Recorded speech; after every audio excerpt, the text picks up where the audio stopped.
guys. Rickshaw, Philippines back. It's still the 3rd, and I wanted to answer a lot of the folks who've been hitting me on the messenger, and I had a lot of comments too. I have a video that I made.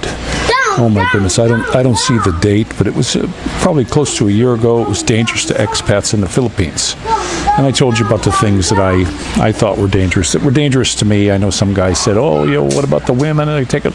I don't have that problem because I don't go looking for women. I've got one. So, that's not a problem for me. But this video had, as of now, it's got over 24,000 views. It's got over 230 comments and 570 thumbs up on it. But I want to tell you 2 things that I missed telling you about that you should be very concerned of if you come here. Tropical Tim and I talked about it on different videos in the past, but one thing you have to worry about is an amoeba. Okay, and that's something my wife hit me with. These people, like my kid, they get amoebiasis when they're little, and then they're covered. They don't ever seem to get it again. My wife could drink probably out of that storm drain over there, and she'd be fine. But I got an amoeba, and I'm telling you what, it just about nearly killed me. I mean, it just wrung me right out. Now we bought our water.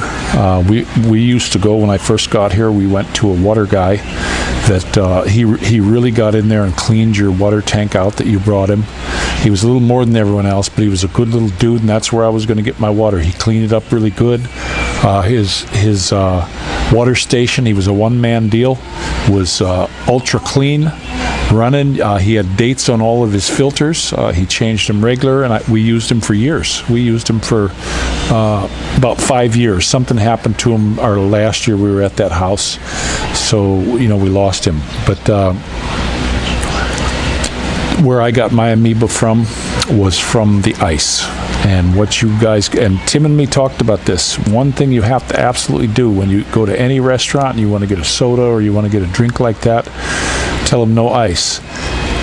Many times they're going to give it to you with ice. And if you say, no, I didn't want it with ice, they're not going to dump it out. They're going to take a spoon and they're going to pick the ice out and put more pop in it, put the lid on and give it back to you. So you got to watch them, okay? Because just that ice being inside of the drink, that's gonna give you an amoeba right there, because none of them to make their ice use good water. And now the place that I got the amoeba from, I went back. I had this on a video before, and the lady, I just walked right in like I owned the place. I walked to the ice thing. I'm real tall. I picked up the lid. It was black inside. It just had black fungus all over, and I showed it to her, the manager, and to her good credit, she removed it. And when we went back there another time, she came out and she said, yeah, we got the brand new one, and we've got a regular cleaning. It's cleaned once a week. And I'm like, you had to give that girl credit. She didn't know. I mean, she should have, but she didn't. But that's one of the main things. You really got to watch out the water, the ice, drinks. If ever somebody brings you, and they'll do this, there's places where they'll bring you a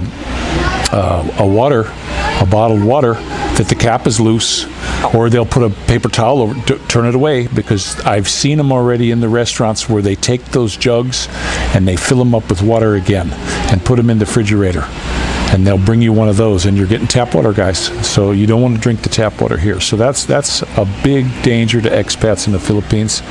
And the other thing is dengue. Okay, I wound up I lost 90 pounds in a matter of a couple months because I got the amoeba first, and then when I got home after recovering, I was in the hospital for a couple weeks, and after I recovered from that, I was home and I was wrung out. I had no power. I had lost a bunch of weight, and I got dengue. A mosquito bit me. I was sitting at the computer. Thing bit me, was on my hand, bit me, and I slapped it, and I said, oh, look, sweetie, this mosquito's got racing stripes. And she went, oh no. And it was only a day or so, I was deathly ill again, back in the hospital. And they're like, oh, you again? Dengue. They were pumping me full of fluids. I just didn't want to lift my head off the pillow. I just couldn't hardly pick my arms up. I was sick, guys. So that's another big danger.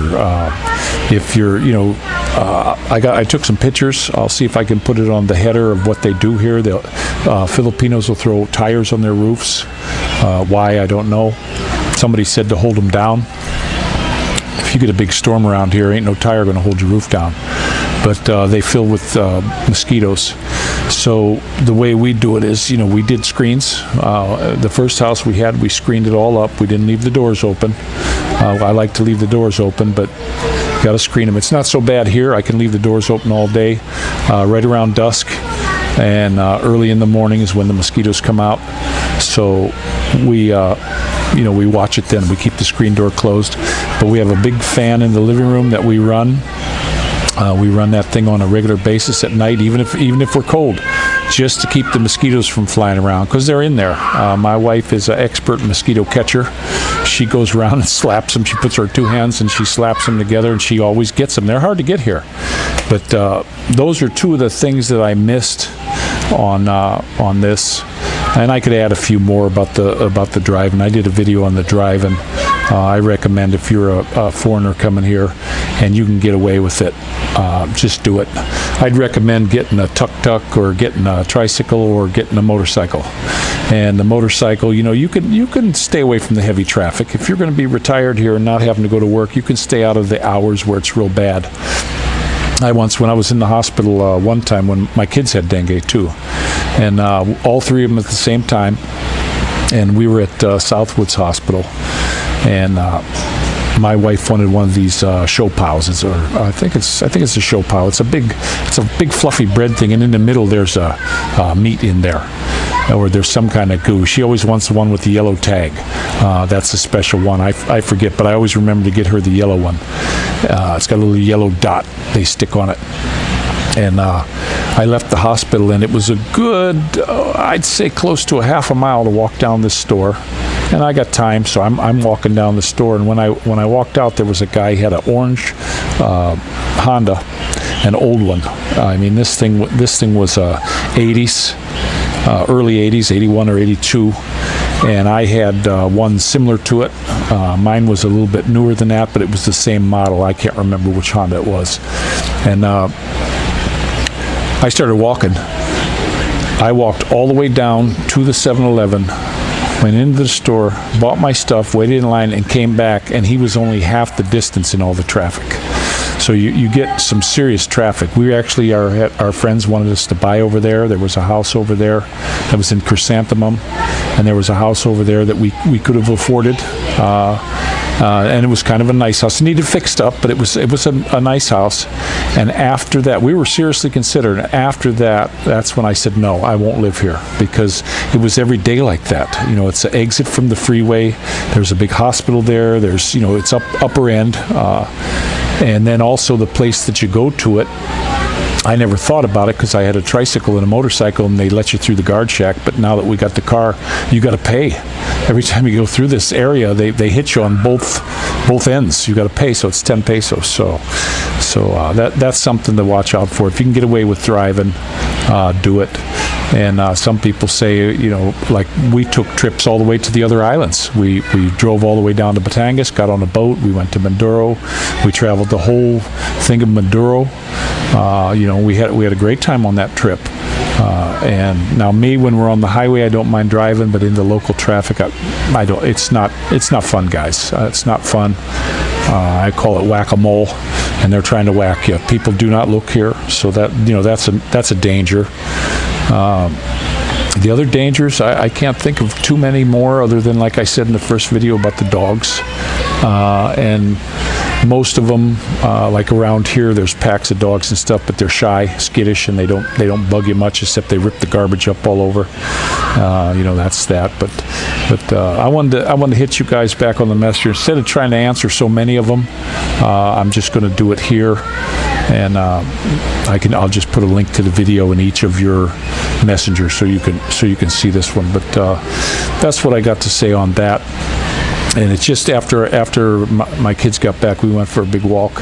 After we got back, I looked on the messenger, and I had like 99 messages, and the first 10 or 12 of them were about the videos. So glad you guys are watching them. I'm really happy of that. But I have some good videos. I got the Piaggio Ape diesel review that had almost 6,000.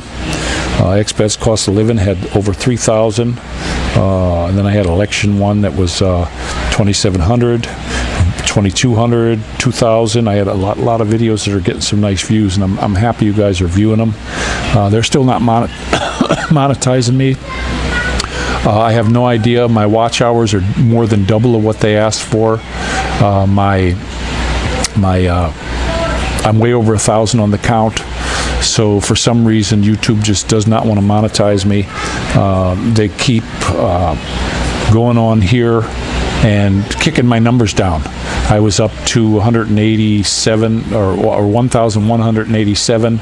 Now I'm back down to 1,701.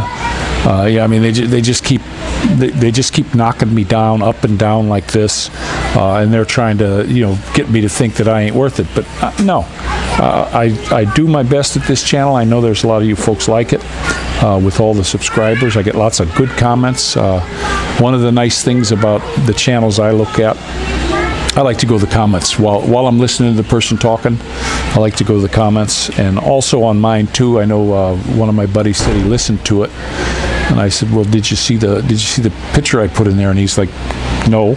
I said, "Go back and watch it," because I have a Tropical Tim hit me up with this KindMaster, so I'm able to take photos that I have in my phone and pop them in there on the editing. My other editing I had before only let me splice them together or take things out, but I couldn't do much else. But this KindMaster seems to work pretty cool. So, but that's my little take on the extra things that you expats coming here need to really concern yourself about. And I'll see if I can find that picture, and I'll put it on the header where it's got a picture of the kids playing on a very dangerous place. I got some pictures of the tires on the roofs and stuff like that. So this is Rick Shaw, and I'm going to let you go again today. Take care.